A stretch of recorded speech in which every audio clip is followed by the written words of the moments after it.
What that is. We are live. Yo, I'm back. I've got a great intro for my next guest that never leaves my my StreamYard. God. Whilst I show you the intro for my next guest, please do continue to like, comment, share, invite your friends to the stream.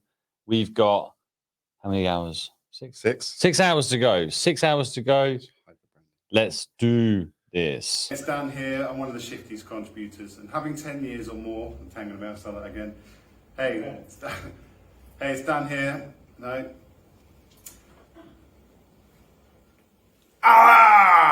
Whoa! Rockets coming on in all over the place. Do you need help with your e-commerce, boy? Hey, it's Dan here. I'm one of the Shifties contributors, and having over no. Hey, it's Dan. Oh, hi. Okay. Keep going. I thought you did stories and stuff. Yeah, but usually you have like lines and you practice it, and I've never really been good at very impromptu, because when I do an impromptu, I just do stupid. Yo, down here, all up in your Instagram grill. What are you saying, fam? Let's get serious with some e-commerce, shall we, guys? Hey, it's Dan here, one of the Shifties contributors. That's a classic, isn't it? Yeah. There's a better one. There's a 3 a.m. version after a few drinks with the whiteboard and a baguette. Water equals profit, baguettes. Yeah. The that was the first night we met. Big meat treat. Yeah. That was funny. That was the first night we met. I remember that. That was legendary. Advice to anyone, and just if you want to just make plans or just come up with ideas, just get drunk and pull a whiteboard out. It was fun. Basically, I think I've still got the video on my phone somewhere. We basically made a career out of that. Pretty much. Yeah. I don't think we needs to be shown now though. No, we're definitely not showing that video. That's we've made 10 grand video. That's fine. that was a after the watershed vibes. Yeah. Awesome, mate. So good to have you back. Thanks, man. I can't believe it's a year. I know, man. I know. Wow. It's been wonderful. I don't know how much you caught today, but like just listening to Justin saying, walk and talk was inspired off the back of this event. Obviously the Courtney conversation was just that's amazing, phenomenal. Rachel Howard's coming on this morning and really shedding some light. KD from Romsey Mill was great. Like there are so many. And every year, I think this is just going to get bigger and better. And I'm kind of annoyed about it at the same time, because I don't have to do this every year, but I'm kind of going to have to do this every year. Absolutely, you've built the rod. It's up the back. Yeah, it's definitely up the back. But it's good. I mean, it's 1 day a year, isn't it? You can sleep tomorrow. Oh, exactly. It's such a fantastic cause. I think it's been good, and I've tried to dip in as much as I can today. Yeah, man. In the middle of doing stuff. Well, you're always on the hustle, man. Monday as well. Monday's our busiest day. So it's trying to get everything out before 4 o'clock. So I have been dipping in now, and it's been fantastic. So well done, man. Well done. What an event. I appreciate it, man. So can we introduce Dan? So Dan, introduce yourself to those that don't know you, who you are, what you're about. I'm Peter Pan. What's your vibes? I guess I'm a cross between Peter Pan and Del Boy. That's a really good description. In that I still don't know what I want to do when I grow up. But let me know when you do, because I still don't fucking know. Yeah, I haven't figured that out yet. And I guess if I can sell something for a profit, then I guess the best way. My kids always refer to me. I don't know any of the parents out there who watch Peppa Pig. My kids and my wife refer to me as Mr. Fox, because Mr. Fox, there's Freddie Fox, and he always says whenever Peppa Pig or any of the other animals want something, like buy a bell for their right, yeah. Freddie Fox always turns around and says, "My dad sells those in packs of 5." so that's definitely you. So I'm referred to in my household as Mr. Fox. So that's quite a good explanation of what I do. I do all sorts. Those might have seen me in St. Neots with the minibar. That was just a kind of a random side hustle. I had a trailer left over from a previous business. I thought, well, I could sell it or I could turn it into an asset. So I turned it into a minibar. And it is like a small one, like a big horse box one, but just like a little mini one. I have a beard care company, so I make beard oils and balms and butters, all made in little Paxton, small batch, lovely organic stuff. Also donated a prize. Yeah, so obviously, if someone wins it who hasn't got a beard, or hasn't got someone in their life sorry. with a beard, but maybe what we'll do is we'll just give like a voucher or something for the value of the gift set. That's lovely. And then obviously, because we've got sunglasses and all sorts of pieces, so donate now. So donate now. Donate. Yeah, so we'll work something out, obviously, but hopefully a bearded person will win it. That'd be amazing. Yeah. Or I'll win it because I've donated, and that might be hilarious. That'd be great. And I'll just have to chuck it back in. Yeah, on the 2-day spa, I guess, like everyone else. Oh, mate, yeah, lovely. But yeah. But no, that's pretty much me in a nutshell. I'm an e-commerce guy. I love selling stuff online. I love the whole idea of direct-to-consumer stuff. I also think it's going to cause a lot of problems for middleman sellers at some point, but that's further down the line. Hopefully, we'll see how that happens. Yeah. I think a lot more manufacturers will start going D2C, which will screw a lot of middlemen out. So unfortunately, middlemen, middlewomen, middle pieces, and middle people, just had to backtrack there. We don't. But you are you're the side hustle king, man. Simple as that. Like, whenever I think of someone who you can do anything. I think I love the process of starting a business. I love that excitement and the buzz and that first few months of getting it all set up. I think it's just so much fun, isn't it? It's the coming up with the ideas, it's the branding, it's the all of that excitement. And I think that I kind of get to that point where I'm like, oh, I've done that bit now. Might as well start another one because that bit was fun. And then hopefully those bits will just run themselves. They never do. They sometimes do. Sometimes they do, but it's just that process is quite fun, isn't it? And doing it, obviously, I had Ian on before. We're talking about family business. Obviously, it's a family thing. Your business is a family thing.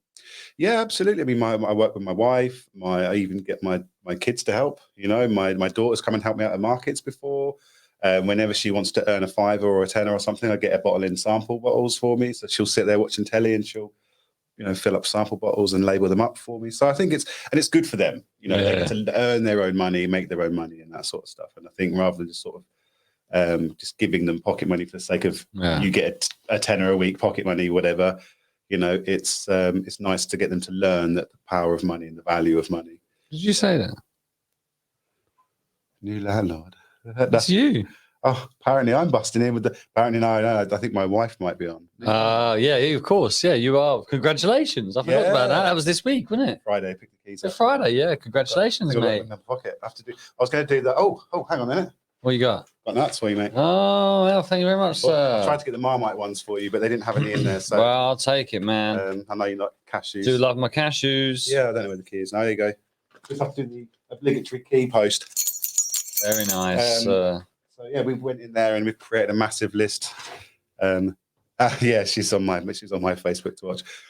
Yeah, unfortunately, we went into. When I went in to look at it, I'm not allowed to buy a house now without Megan's input. No, she's got the eye, man. 100% got the eye on the interior vibes. And I didn't. I kind of went in and they kind of glazed the donut, as it were, with loads of furnishings and rugs. And I'm like, yeah, this is really nice. And then when they left, I was like, oh, that's what I've got to deal with. Oh, I see what the rug was hiding. Oh, I see what the TV. Oh, you haven't even fitted the skirting to the wall. Oh, great. My wife's going there and just gone. Told you. You're never buying a house. But it will be fun. It is going to be some work. But once we've done it, it's a project. And obviously we get to do it together. I mean, she gets to do most of it. But just be bossed around to do. Probably wise, man. Yeah. Probably wise, man. But there's I think you've it's been really cool. Like last year, I remember you talking about you shared a lot for us, which was like a really heart moving, like everyone connected with that. And when I spoke to you about coming back this year, you were dead set, and I really like that. And it seems that we're all in the same mindset this time round. It's like, no, let's positive vibes. Let's look at now what we're grateful for, what we're doing next. And I think you've been on such a journey. Ups and downs and ups and downs and ups and downs and rinse and repeat. As much as your crypto portfolio, ups and downs, ups and downs. Yeah, exactly. Well, that's what paid for the house. Yeah, so well, there you go. Yeah, that was good up, that one. Yeah, well, bearing in mind, obviously, I made loads, lost loads, made it again. I learned from the mistake of not spending it this time. So that's why we bought the house with it, rather than kind of watching it go up and watching it come down. I don't even look at my portfolio anymore, which is nice, because it was horrible. You know, when you're looking at it every day, it's horrible being in a room with you every day when you've got too much money in crypto. It was my thermostat. It was like if it was good, I was in a great mood. If it was bad, I was miserable. So I think it's nice to just kind of appreciate the gains on it now. So the whole house a bit. Nice thing is as well, fingers crossed that that I've already kind of earmarked that for my kids. That whether we keep that house, sell it later, and buy another one, that pot or the deposit that we put on that profit on that property, that's for the kids. That's nice, man. So whatever happens, whatever it's worth. Done your dad in. Done it now. Completed it. Yeah, completed it, mate. Off to Hawaii now. Yeah. Come on, babe, pack your bags when we can. Well, get out of the country. Right. We'll That's a problem. But I think last year it was important to pinpoint on the hardship of business, because a lot of people think, oh, they've got business, it's all right. Or they're a businessman, oh, it's all right for them. They've got a business and that sort of thing. But it can be hard. And obviously, I bought this back. Where is it? Look, check this out. We got. Where is he go? The niftiest thing about being a part of Shifties is that we get shift done and we get it done swiftly. But not always strictly business. It's about correct mindset and positive mental fitness. It's about collaboration. It's the endless opportunities, because let's face it, we can't all be YouTube celebrities. Now, while it may be fun getting paid for twerking, it's time to get the head straight. It's time to put the work in. Sometimes business can be your one and only, and in reality, it can be quite lonely.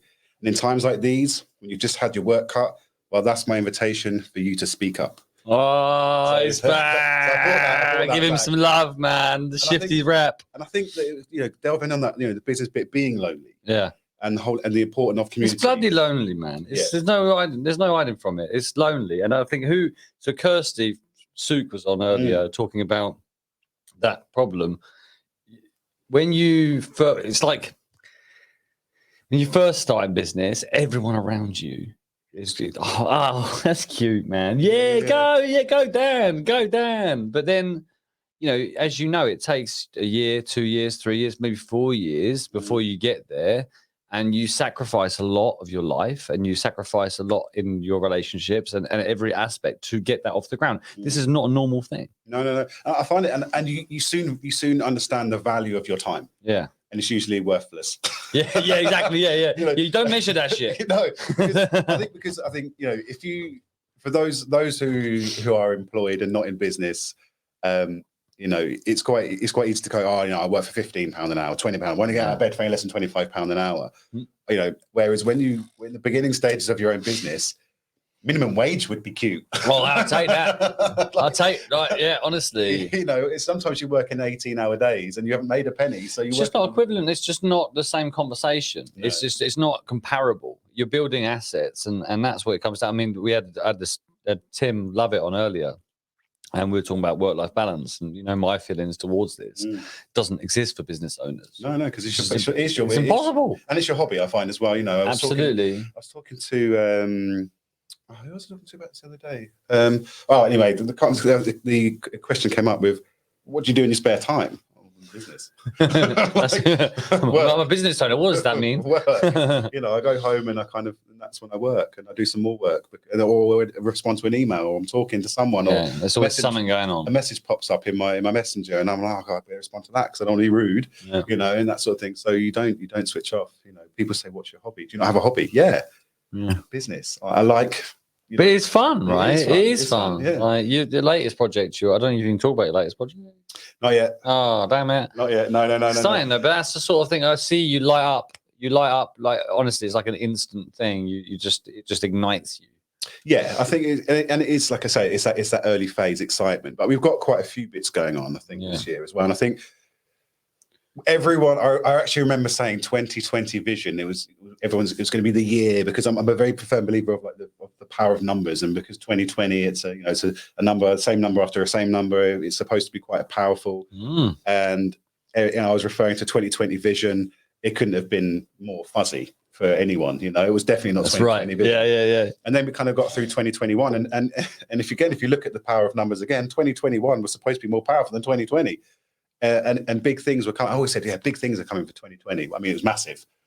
Yeah, it was big. Worldwide big. Whoa. You know, but obviously I didn't foresee that it was going to be savage. But out of death becomes new beginnings, the rise of the phoenix. And I think that absolutely those that have managed to, and I know, and it is unfortunate, I know a lot of people did struggle when they did unfortunately had to close business, close up shop for good. But out of those ashes will come the phoenix. And absolutely. I think that 2022, hopefully, it's only 2 weeks in, but already it's starting to look quite fruitful for quite a few people that I've spoken to. It seems like there's a buzz. There does seem to be like there's a buzz in the air. And I'm a big believer that, even if you are just unlucky, if you could have been. I remember looking at the early days when they were looking at the grant schemes, the first wave, and I remember having a chat with the economic team, and I looked at it and speaking to people in the community. You could have just been unfortunate enough to have started a business in November before the pandemic, registered your company, plowed 200 grand, your retirement fund or whatever into this sure thing business, and then the pandemic hit. Because of the structure of the grant, you had to be a year or older or whatever. There was all this, and you could just be really unfortunate. But I do believe, much like what Ian was saying, if you're a good person, if you're good at what you do and you're passionate for what you do, that those phoenixes, there's enough room for everyone. Like, it's not just about individual phoenixes, right? It's about communities, businesses, CICs, whatever that entity looks like. That all of those people come with that. I think we will see a lot of that, and it's exciting. I think I'm hoping that it's not just this new year, new buzz, new hype. In March, like, all right, Dan. Yeah, end of the financial year comes. Oh, that was just roll on January 2023. How many times? But I do think that especially for some of the stuff that we've got going on, I'm hoping, with Rune Silk, it has taken its time, and we're now in where we're sort of just finishing off. We've just finished year 3, so we're moving into year 4. And hopefully people are starting to know about us. You've got great advocacy there, man. Like, you've got a lovely community. Like, people in that. I'm in your RuneSeek Revolution group, and it's such great vibes in there. Everyone loves you guys. Like, it's taken a while to get there. And I think it's that whole know, like, and trust, isn't it? But I think the difficulty with the beard industry is that there are so many people popped up in a pandemic because people lost their jobs, and they're like, oh, what can we do? Oh, well, maybe I can start making beard products.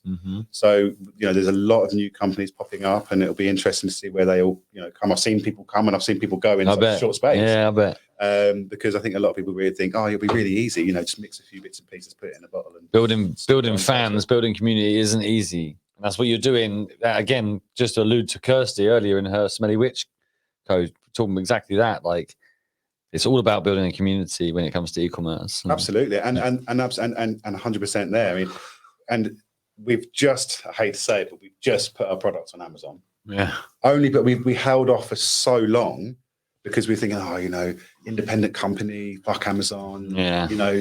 Don't support the big company. But there's only so long that you can kind of go, I can't. They are a platform. They're no longer. I can't ignore it. No. Because they do open up markets for people, and even that was hard. You think it'd be easy, right? You think Amazon want your money. I'm there screaming at some of the the seller support people saying, I just want to give you money. Make this easy for people to just list their stuff on Amazon. But to get your brand listed on Amazon, you've got to have the IP, you've got to have the brand registered trademark. Then you've got to jump through all these hurdles just to get listed.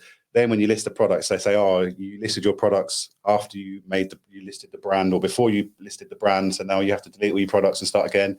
I was like, oh God, hope it's worth it. But then you go into the whole FBA stuff. So I think it'll be interesting to see what that does. Yeah. It'll be interesting to see whether the people think, oh, well, they're on Amazon now. They're obviously too big for the boots. We're not. We're still really small. We just can't ignore. You're just using their server. You're using their platform as another way to acquire custom. It's simply because I always think to myself, if I want it tomorrow, Amazon. Yeah. If I want it next week, eBay. Yeah. If I want it next month, China. If I can't get it locally, if I'm looking for stuff that I need, for business purposes, obviously try and support local as much as possible. Of course. For fresh produce, but it's one of those. They've got, it's just, I think Amazon's now the 3rd biggest. Oh, it's ridiculous. Yeah, it's ridiculous. It's a platform. It's just mad. Yeah, no, you're right. No, it's interesting, man. No, it's great what you're doing, man. It's amazing. I think people could be inspired by this, much like, again, conversation with Kirsty, like a lot of people are considering this Great Resignations here. I don't know, but I don't really like these sort of terms, but you can't ignore it. Even the US, I don't know the UK data, but US, 5 million people in the last year have left or moved jobs. Yeah.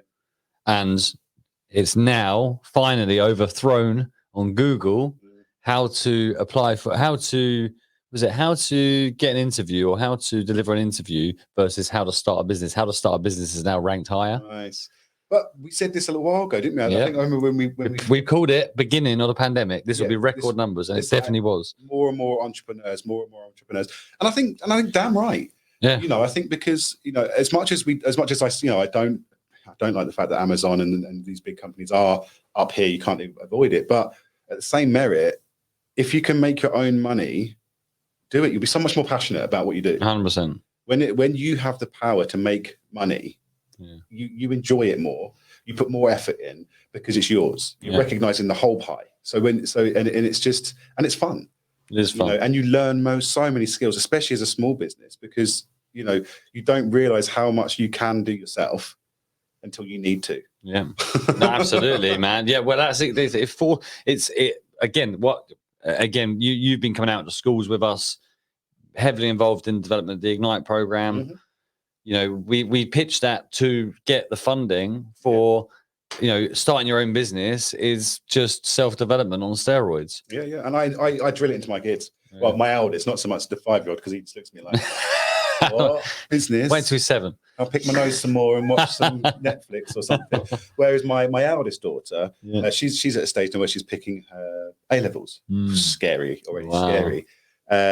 But she's still not quite sure what she wants to do. She's really good at art, but doesn't want to carry on with art because it's quite. She says she's enjoying it, or if she's worried about the judgmental side of art, because obviously if you don't like it, you don't like it, and if your teacher doesn't like it, she's not going to score you high. They're not going to score you high. So she's looking at doing graphic design, sociology, and business. Nice. Because I said to her, why not run business alongside it? I said you can learn the business administration, and you can learn stuff from me. You can get stuck in here, and you're going to start enough, so you don't need anyone else learning entrepreneurship. That's the starting of business. Yeah, exactly. let the business people come and run the business. So fingers crossed, it will help her just to learn the aspects of business. I think, awesome. And I always say to her, I remember when we came back from one of the Buckfests, I think it was, when we were running one of the first bars, I over-ordered strawberries. Yeah. And she said, "Oh, Dad, can I have a tenner or something?" Yeah. I said, "Yeah. There's 10 quid's worth of strawberries. Go sell them." Yeah, nice. Yeah, I love that. And there's more than that. There's about 30 quid's worth. I said to her, "Go and sell them around the neighbourhood, and then you've got your tenner." I think she wanted a bag or something. I can't remember what it was. I said, I'll pay for it towards it, but you got to go and make half of it by selling these strawberries. I think she knocked on like 3 doors, came back with no money, and was like, "No." Yeah, but she tried, man. She did try. I think it was more the embarrassment, but it's a skill that I think, it takes you out your comfort zone. Yeah. And it teaches you crucial life skills. That's amazing. Yeah. Mate, look at that timing. I know, beautiful. So, question. Answer. What are you most excited about in 2022? Could be personal, could be business, could be anything. I think I'm actually, for once, really excited about my businesses. I think that finally the hard work that I've put in over the last decade is going to actually be rewarding. I think that I'm excited to take the business to the next steps. I've got the foundations are there, and it's just, where can we go to next? I don't doubt it, man. I predicted it in my blog. I've already got one of them right. Ah, nice. Sam's wanting to start his own agency. I predicted that. Yeah, cool. I predicted that 2023 was like the year you became a millionaire. Oh, yeah, that'd be nice. So maybe you do a year earlier. No, that makes sense. But you deserve it, man. Like, you got you and your, honestly, I love you and your family. Like, we've become very close, and you've been through a lot with us. Now a shareholder in Shifties, which is a wonderful thing, man. Yeah, and I just massive appreciation for you, your family, and Meg for putting up with me, like calling you up at silly times with stupid ideas and whatever else. It's just, you've been a massive rock for us all, and much love. No, I mean, that love's right back at you, man. I've enjoyed the ride, and learned new stuff along the way, and it's been fun. It's been crazy. It's been fun.